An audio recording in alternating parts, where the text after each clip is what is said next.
Alright gang, so ni box keempat. Lepas satu kumpau dapat Rodimus Prime Rodimus Prime regular. So ni antara berat keempat yang aku dapat, 60.24. Okay, 60.24 lebih kurang macam ni. Dia tak lari lah, tambah 24, dan 23. Okay, jom kita buka, kita tengok apa isi dalam dia. Okay guys,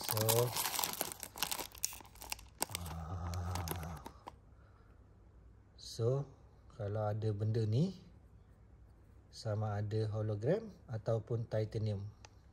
Okay, tutup dulu.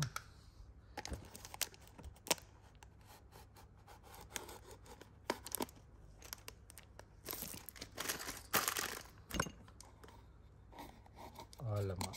So aku rasa ni hologram sebab ada silika ni. So silika ni saja pun dah 9.5 gram. Okay, so confirm ni hologram.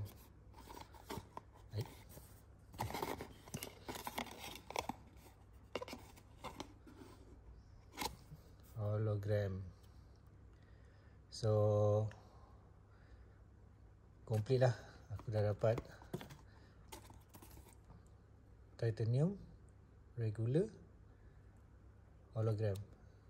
So antara dua ni memang ada figurine ya.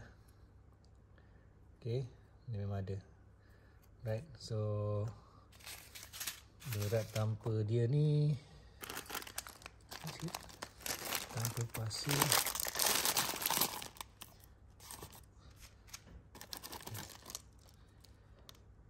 50.72. Lebih kurang berat titanium juga. Tapi kalau ada silika ni dia lagi berat lah. Right, okay, nanti aku buat next video, aku assemble semua benda ni, kita compare tiga-tiga nanti. Right.